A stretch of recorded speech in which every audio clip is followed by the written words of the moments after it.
Okay, so this is a review for the Pearl Harbor. We went yesterday to Pearl Harbor, and we went on the USS Bowfin, and then we went on the tour for the Arizona, the USS Arizona Memorial, and both were pretty cool. The Bowfin, it's a submarine, so basically you're like going under and looking at everything, which was give some of my kids a little they weren't so loving the enclosed part, but and you definitely couldn't be very big because I mean, you're literally going through very small doorways and all of that, so it definitely was it gave a new perspective to what a submarine was like, and they were on that, people were on that for a good long time, and their water was very conserved, so showers were the least of their concern, which, being in a very tropical area and no showers, must have been quite the smell on the ship or the submarine. So anyway, that was very cool. And the beds, oh my goodness.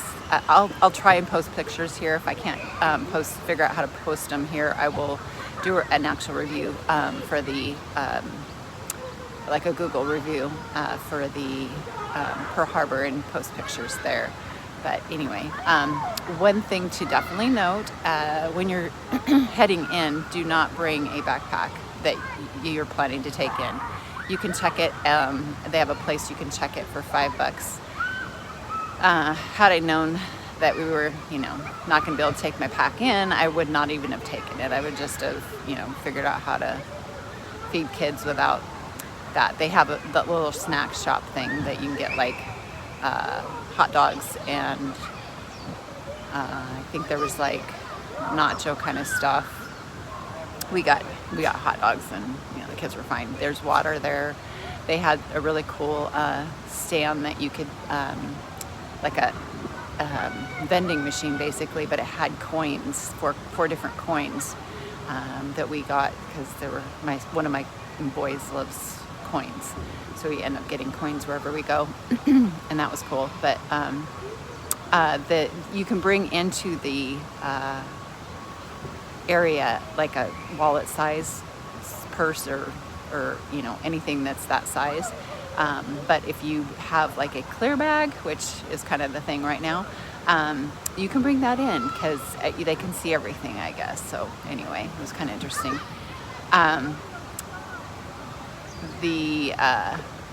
So we went first, you can go two different directions when you walk into the area. And so we went to the USS Bowfish first, Bowfin first, and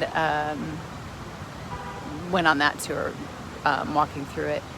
Then, and there's like tons of like armory and missiles, and I mean, it's really cool.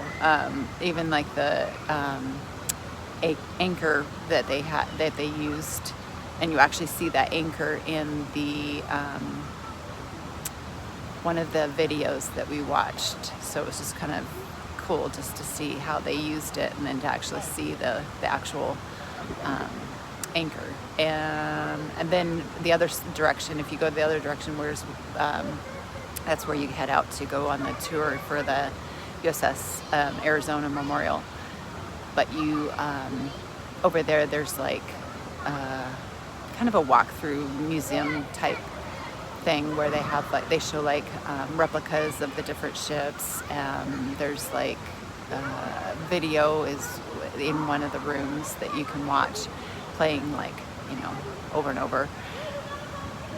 Just really interesting stuff. There was like the origami, they're like little birds that this one lady made. She was in the fallout from the nuclear, and she ended up getting like leukemia, but I can't remember how many, it was like 1,000 something origami birds that she made. and there's like a myth that if you made 1,000 of them, that it would give you health and whatever. It didn't help her, but she was just an inspiration to people around the world, really around the world. And kind of their main thing there was just that it affected more than just like the Japanese or the Americans or whatever. It was just like the effect that it had on the world of World War II, just the whole thing. So it was actually really, I didn't think I would be emotional, but it was very emotional. It was really interesting. I had forgotten before we went there to see the USS Arizona. My mom's dad was in the Navy, and then her brother was in the Navy for a very long time, up until like a couple of years back. And then it kind of went generational. So I saw the name of one of my mom's like great uncles on the wall. So it was just, my kids were like, wow, that's like, it just brought it more home than it was before. It was just like names. And then when they saw that was like more impactful, and just kind of made them more thoughtful of the whole thing, and just how many lives were really lost. And I guess there was I can't remember, I'm really bad with numbers, but it was like 300 or something like that people that were survivors at the time of the beginning of the memorial, and now there's only 3 people left that were survivors right now. So it's just like amazing, really, that they're still alive after all the trauma that they had, went through. That they were actually in war for 3 or 4 years of pretty amazing. Just for that type of trauma to still be alive is, I would think, very amazing. And they must be amazing people. So anyway, they are building a monorail, it looks like, from the airport. I'm sure it goes farther than that, but it looks like it goes to the airport down to Pearl Harbor. So that's kind of cool, because then people that are even just like coming through the area would be able to go down there if they had enough of a layover, that they could run down there to see it and then come back and fly on to wherever they were flying to. So that's kind of cool, I thought. I'm sure I'm missing something, but anyway, I just really enjoyed the whole tour. That they did a really good job of just memorializing everything that took place, and just the preserving the